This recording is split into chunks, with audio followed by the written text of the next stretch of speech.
Hair transplantation surgery జరిగిన తర్వాత చాలామంది కొన్ని కామన్ విషయాల గురించి వరి అయిపోతూ ఉంటారు. సో అవి నిజంగా వరి అవ్వాల్సిన అవసరం ఉందా లేదా అవి నార్మలా అనేది తెలుసుకున్నాం. సర్జరీ అయిన మొదటి రోజే మనకి తల పై భాగంలో కొంచెం స్వెల్లింగ్ కనిపిస్తుంది, అంటే కొంచెం వాపు కనిపిస్తుంది. సో అటువంటి వాపు సహజమేనా, దాని గురించి ఏమైనా వరి కావాలా అంటే అటువంటి వాపు టోటలీ నార్మల్, దాని గురించి వరి కావాల్సిన అవసరమే లేదు. ప్రత్యేకించి వేరే మెడికేషన్ వాడాల్సిన అవసరం కూడా లేదు. రెగ్యులర్గా ఇచ్చే వీక్లీ మెడికేషన్ దానికి సరిపోతుంది. అండ్ ఈ స్వెల్లింగ్ కూడా నెక్స్ట్ 1 or 2 డేస్లో పూర్తిగా తగ్గిపోతుంది. సో దాని గురించి ఏమైనా ప్యానిక్ అవ్వాల్సిన అవసరం ఉందా అంటే అస్సలు లేదు. అలాగే సర్జరీ అయిపోయిన తర్వాత కొంచెం తలంతా ఒక మైల్డ్ డిస్కంఫర్ట్ని ఎక్స్పీరియన్స్ చేస్తారు, లేదా ఒక రకమైన డల్ పెయిన్ని ఎక్స్పీరియన్స్ చేస్తూ ఉంటారు.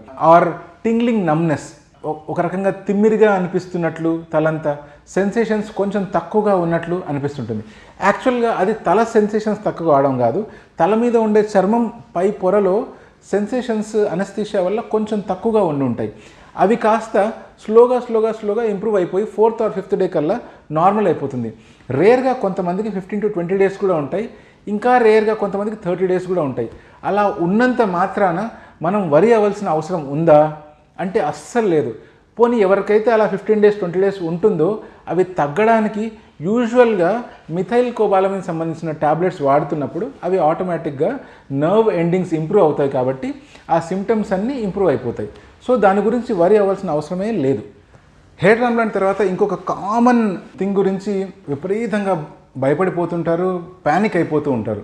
అదేంటి అంటే హెయిర్ ఫాల్. ఇప్పుడు హెయిర్ ట్రాన్స్ప్లాంటేషన్ చేయించుకున్న రోజు మీ తలలో ఒత్తైన జుట్టు ఉండడం మీరు గమనిస్తారు. అది ఒక రకమైన సాటిస్ఫాక్షన్ ఇస్తుంది అందరికీ, చేసే సర్జన్గా నాకు and at the same time surgery చేయించుకున్న మీకు కూడా.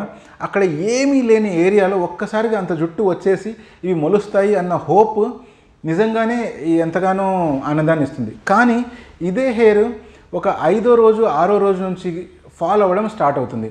10th డే 15th డే వచ్చేసరికల్లా ఇంకొంచెం ఎక్కువ అయిపోతుంది. 20-25 రోజులు వచ్చేసరికల్లా దాదాపుగా 70% లేదా అంతకంటే ఎక్కువ హెయిర్ రాలిపోతుంది. మరి అలా రాలిపోయినప్పుడు నిజంగా మనం బాధపడవలసిన అవసరం ఉందా, నిజంగా మనం మళ్ళీ ఒకసారి చెక్ చేసుకుని డాక్టర్ని విజిట్ అవ్వాల్సిన అవసరం ఉందా, అసలు ఏం చేయాలి అలా రాలినప్పుడు? డెఫినెట్గా అలా రాలే వెంట్రుకలు చూసి ప్రతి ఒక్క వ్యక్తి బాధపడతాడు.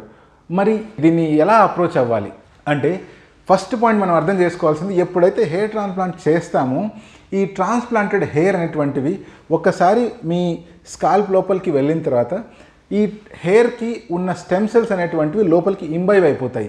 అంటే హెయిర్ ఇస్తమస్ రీజన్లో ఉండే స్టెమ్ సెల్స్ మూల కణాలు మన స్కిన్ లోపలికి ఇంబైవ్ అయిపోతాయి. అయిపోయిన తర్వాత ఈ empty hair and its root along with the bulb రాలిపోయే అవకాశాలు చాలా ఉన్నాయి. కొన్ని హెయిర్ అలాగే గ్రో అవుతాయి, బట్ రాలిపోయే అవకాశాలే చాలా ఉన్నాయి. అలాగే గ్రో అయినా అలా రాలిపోయినా ఎటువంటి నష్టము లేదు. ఎందుకంటే మనకు కావాల్సిన main ingredient stem cell reserve అదంతా ఆల్రెడీ లోపలికి వెళ్ళిపోయి ఉంటుంది కాబట్టి. ఇప్పుడు చాలామంది ఇంకో రకంగా భయపడతారు. ఏంటి అంటే, సార్ నాకు హెయిర్ మాత్రమే కాకుండా హెయిర్ కింద ఉండే ఆ నల్లని పదార్థం లేదా జిగురు లాంటి పదార్థం కూడా ఊడిపోయింది సార్, ఇక నాకు మళ్ళీ హెయిర్ మొలవదా, లేకపోతే పెట్టిన హెయిర్ ఇంకా రాలిపోయినట్లేనా అని చాలా బాధపడిపోతారు. సో బాధపడవలసిన అవసరం లేనే లేదు. హెయిర్ రాలిపోవడం 15-20 డేస్ వరకు అర్థం చేసుకోవడంలో ఒక పాయింట్ ఉంది. నేను చెప్తున్నాను కాబట్టి మీరు అర్థం చేసుకుంటారు, దాని గురించి వరీ చేయడం ఆపేస్తారు.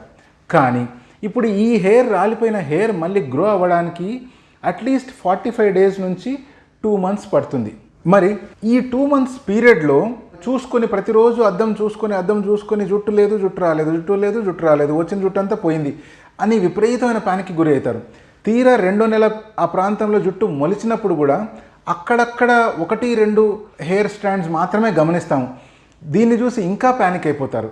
నేను చెప్పే పాయింట్ ఏంటి అంటే, ఎప్పుడైతే మీరు ఒక క్వాలిఫైడ్ సర్జన్ దగ్గర with good team and good sterilised facilities and ఆ సర్జన్ ఎన్ని సర్జరీస్ చేశారు, ఆయన ఎక్స్పీరియన్స్ ఏంటి అండ్ ఎవ్రీథింగ్ తెలుసుకొని ఎప్పుడైతే సర్జరీ చేపించుకుంటారో మీరు ప్యానిక్ అవ్వాల్సిన అవసరమే లేదు. ఎందుకంటే ఒకసారి ప్రాపర్గా హెయిర్ ఎప్పుడైతే ఇంప్లాంట్ చేస్తారో అవి తప్పకుండా మొండిగా గ్రో అవుతాయి.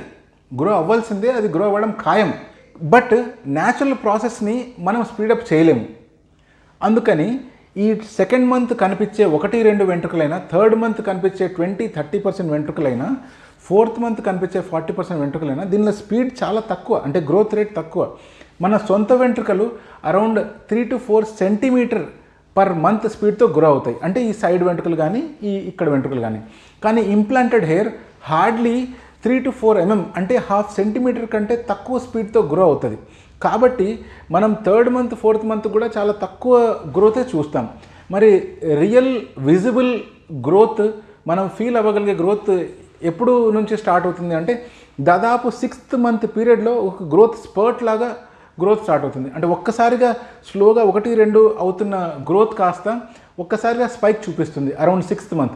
కొంతమందికి 5th మంత్కే కనిపిస్తుంది, ఇంకొంతమందికి 7th మంత్ కూడా పట్టొచ్చు. బట్ ఈ పీరియడ్ వరకు మనం వేచి చూడాల్సిందే. ఎలాగైతే ఒక బాబు పుట్టాడు లేదా పాప పుట్టింది అనుకోండి, ఆ బేబీ నడవడానికి కనీసం 1 year పడుతూనే ఉంటుంది. కొంతమందికి 1.5 year పట్టచ్చు, కొంతమంది 9 monthsకే వాక్ చేయడం స్టార్ట్ చేస్తారు. అంత మాత్రాన వీళ్ళు నడవరు అని మనం అనుకుంటామా? లేదు కదా. We believe in this natural process. అలాగే హెయిర్ కూడా ఎప్పుడైతే ఇంప్లాంట్ చేస్తామో మనము ఆ న్యాచురల్ ప్రాసెస్కి టైం ఇవ్వాలి అండ్ ఆ న్యాచురల్ ప్రాసెస్ని నమ్మి అవి గ్రో అవ్వడానికి వెయిట్ చేయాలి. అన్నెసెసరీగా ప్యానిక్ అయిపోయి మళ్ళీ ఇక్కడ జుట్టు నిజంగా ఇంకా రాలిపోయి రాదేమో అని చెప్పి ఇంకో సర్జరీ ప్లాన్ చేయండి నాకు అని డాక్టర్ని సంప్రదించడం కానీ, అటువంటి హార్ష్ నిర్ణయాలు కానీ, హేస్టీ నిర్ణయాలు అస్సలు తీసుకోవద్దండి. నిజంగా అలా ప్యానిక్ అనిపించినప్పుడు డెఫినెట్గా మీ ట్రాన్స్ప్లాంట్ సర్జరీ ఎక్కడైతే జరుగుంటుందో అక్కడ ఆ సపోర్ట్ టీమ్ని అప్రోచ్ అవ్వండి. అట్లీస్ట్ ఒక 9 months to 1 year సపోర్ట్లో ఉండడం చాలా అవసరం. ఎందుకంటే ప్రతిసారి డాక్టర్తో కన్సల్ట్ అయ్యి డాక్టర్తో మాట్లాడడం అనేది కష్టం. కాబట్టి అట్లీస్ట్ ఒక సపోర్ట్ టీమ్ డెడికేటెడ్గా ఉండాలి. ఆ సపోర్ట్ టీం మీకు మీ డౌట్స్ అన్ని క్లియర్ చేస్తూ ఉండాలి. అలా చేస్తున్నప్పుడే మీరు ధైర్యంగా ఉండగలుగుతారు. This is doctor John signing of.